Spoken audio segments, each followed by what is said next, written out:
Hey everyone, thanks for joining me for how to create a social media strategy that connects with your audience and sells without spending all day on social media. I'm Shannon Giordano and I am a social media strategist, and I can't wait to share some of these tips with you. Bear with me while I share my screen. We'll get the presentation going.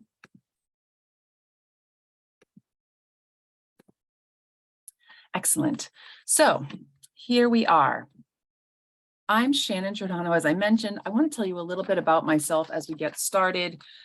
Before COVID, before 2020, I spent my days logged in as my clients. I wrote their posts, I engaged on their behalf, I created the strategy. I did everything as if I were them. And then I had a number of business owners come to me during that period of time in 2020 saying, hey, I can't pay you to do my social media, but do you have a coaching program?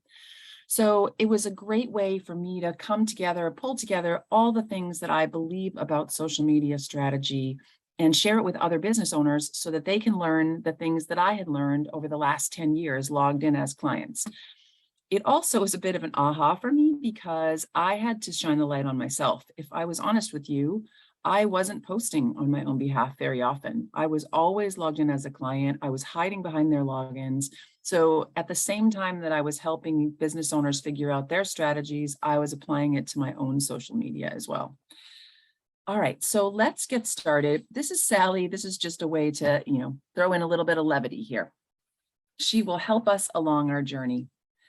So this masterclass presentation is for you if you feel like Anna Wintour in the center of this Venn diagram. You're spending too much time on social media, you're engaging. Sometimes when you post, you feel like a rock star, everybody loves it, they engage with you. Sometimes you hear crickets, right? It happens to the best of us. I call that a visibility hangover. You put yourself out there, you share something very, very personal to you about your business, and sometimes it lands really well and sometimes it doesn't.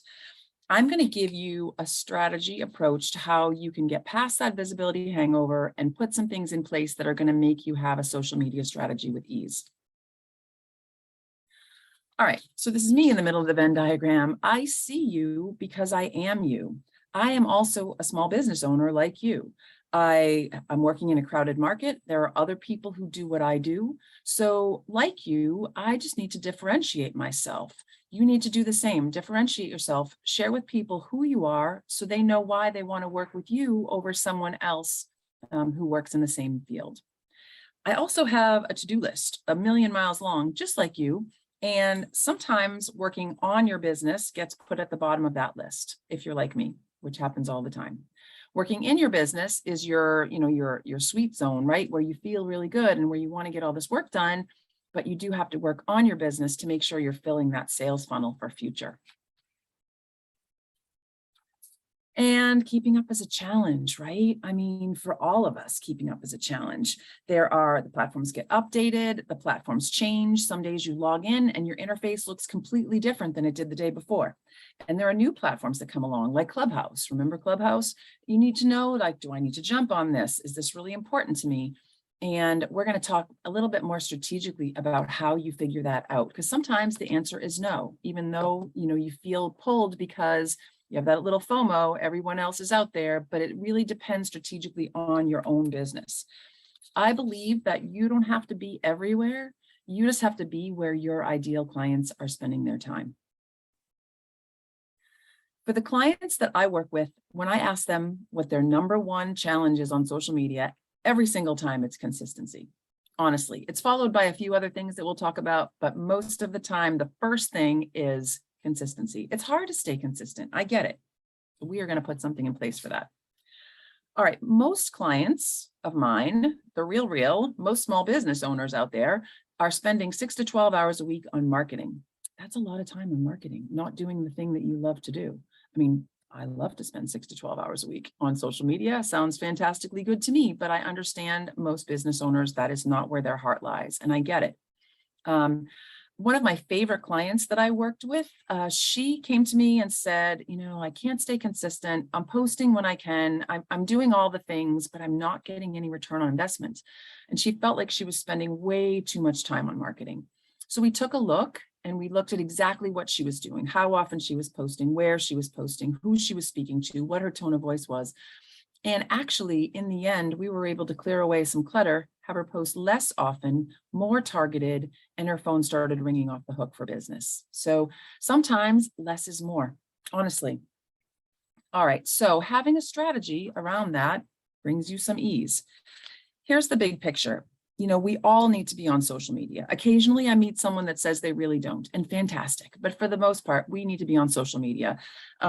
We need to be out there, putting ourselves out there and not being worried about someone else who seems like a rock star. We just need to have our own plan, bring our own voice to the table. And one more point about the ever-changing nature, about a year ago now, I guess, Adam Mosseri, the head of Instagram, came out and said Instagram did not want to be a photographer's platform anymore. So here we are, as he introduced Reels, and then there were Reels and videos and IGTV, and then that changed. And so now all video on Instagram is called Reels. And by the time you watch this, that may have changed again, but that's just the reality we're living in. And being an early adopter of these new platform options is going to give you the greatest algorithmic reach and help you build your audience. So it's really important to think through those things. All right, you may be feeling like Sally. I get it, just a little fun here. So let's talk about your goals. The number one goal we usually have, right, is to be found. We want people to know we exist. We want people to know who we are, how we feel about what we do, how we help people. And if you're like me, you often share and engage, but occasionally you fall off, right? You go on vacation for a week and then you don't post for a week, or you get sick, or you have a big project come in and you just don't have time to think about those things. And I get that, and I think of social media in two ways too, right? There's this internal focus and external focus. So the internal focus is where you're building a community of people who know, like, and trust you. They love what you do. They're supporters. When they need the thing that you do, they come to you. You are their person. And when they don't need it, they're still cheering you on. Then the outward focus is that you need to show up in that way on social media so that people who don't know you, who happen upon you or get referred to you, truly understand who you are because you're sharing authentically on your platforms. The second goal is, you want this to be fun. If we're going to spend time on social media, we should do it in a way that feels comfortable and fun to us, right? You don't have to create a reel where you're dancing and pointing. There are other options. There are other ways to do that. You may not feel like it's Zen. It may not be life affirming to be out there on social media, but if you love your business in real life, sharing it on social media is a no-brainer. You just need to bring that same passion to how you're sharing on your posts. The third goal is you want to build relationships, right? You're not just pushing content out there. You're not just saying, buy this thing, buy this thing, buy this thing, because people start to tune that out. Even people who love you will tune that out. You are trying to build relationships, engage with people, have people who in your real life can't wait to talk with you about these things. And in your online life, feel that same way, right? You may be doing all these things. Sometimes I talk with people about this and they're like, Shannon, I'm already doing all this and it's just not working and I don't know why. Let's talk about that. All right. So if it's not working, usually it's because you don't have a plan. So it's, that's the definition of insanity, right? Doing the same thing over and over again, expecting a different result. You can't just wing it. You can't just throw content out there and hope that it'll work. It really doesn't work that way. There's a really big difference in sitting down on a Monday morning and knowing exactly what you're going to talk about that week with your followers to build your business versus sitting down on Monday and thinking, what should I talk about today? I don't have anything. So that it's all in the plan. And it's time consuming, right? I mean, honestly, when I started coaching and consulting in 2020 in a little bit of a different way, I really did shine that light on myself and say, Shannon, you got to put your money where your mouth is. So I did, but that planning time, that carving out that planning time blocking, that really works. And that's the one thing that helps me stay consistent, along with a few other tools that I'm going to share with you now. You need that space and grace to be creative. And you may feel like Sally here, like you're at the end of a game of telephone. This is probably dating me, but at the end of a game of telephone and everyone else has the answer and you don't know what the answer is. I feel you. All right. And then sometimes, like, how do you know what's working and what's not working? Or something worked last week and it was great and you can't wait to try it again. And now all of a sudden it doesn't work because people's appetites on social media change, right? I mean, one week we're all watching dog videos. The next week we're all watching pig videos. All right. Maybe that's just me. But I have a time-tested, structured approach that I work with all my clients on, and I'm going to share it with you here. Here it is. It's a three-pronged approach. I couldn't find a nice picture of three prongs. So three chairs where if you put this three-pronged approach in place, you will not feel like a game of musical chairs where one of the chairs gets pulled out in front of you. I promise. So the first prong is consistency. So you want to come up in people's feeds every day, or at least consistently, whatever that means for your business. And you also want to give people a reason to visit your platform. So there's two things, you want to be active coming up in their platforms, in their feeds, but you also want to have some there when people come looking for you. So consistency can mean different things for different people. It could mean posting 3 times a day, 7 days a week. It could mean posting 3 times a week, Monday, Wednesday, Friday. It's all about figuring out what is that consistency for you and how do you create that into your plan? How do you put it in there? There are great tools for scheduling. If you're on Instagram and Facebook, you can schedule right in publishing tools, right in Meta. If you're on LinkedIn and Twitter, you're going to need to use a third-party scheduler. There's lots of them out there. None of them are perfect, but they're good. I'm using Hootsuite right now, but there's Buffer, there's Sprout Social. It depends on your budget too, because the more complex the reporting they give, the more money they cost. So try out a free version and get some posts scheduled. The thing that sometimes clients will say to me, oh, but I like to be on the fly. I like to do things live. You can still do that. But the great part about getting things scheduled is that that's your foundation. Those are your posts for the week. So that if you get a huge project, a new client, something happens, you've still got your voice out there on social media and you haven't dropped the ball. All right, the second prong is content. You want to be creating really interesting content. You want to be creating content that people want to comment on. They want to have a conversation with you about.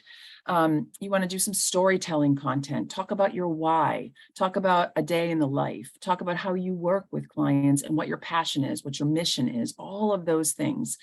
And you want to use all the formats. So you can use video. Obviously, we know video is super important on Facebook and Instagram, and it's becoming super important on LinkedIn as well. You can go live on those platforms. You can share photographic posts. You can share graphics. You can share infographics. Those are all what I would call tools in your toolbox. And having a mix of those to mix things up, to keep people engaged, to have people have something to comment on is a really good idea. And the third prong is engagement. So, you're putting this content out there, but you need to engage actively. You need to engage actively as your business. So you're liking and commenting on sharing other people's, other businesses, power partners, like-minded businesses content. Then the platform sees you as an engaged user, which is great for algorithmic reach. You also need to engage with people who are actually commenting on and talking about the things that you're posting. And I would encourage you to engage with something more substantive than just thank you or yeah. Engage with even if someone says, this is great, you can go back to them and say, I agree, and here's why. Here was my motivation behind this post. Here's what I was thinking when I wrote it. Here's what I feel about it. Anything that you can do to put out there for people to comment on and talk with you, that is all great because it's going to put that post back through the algorithm and it shows the platform that you're an engaged user. It's all a win-win. So if you put these three in place, it's simple, but it is so effective and you need all three.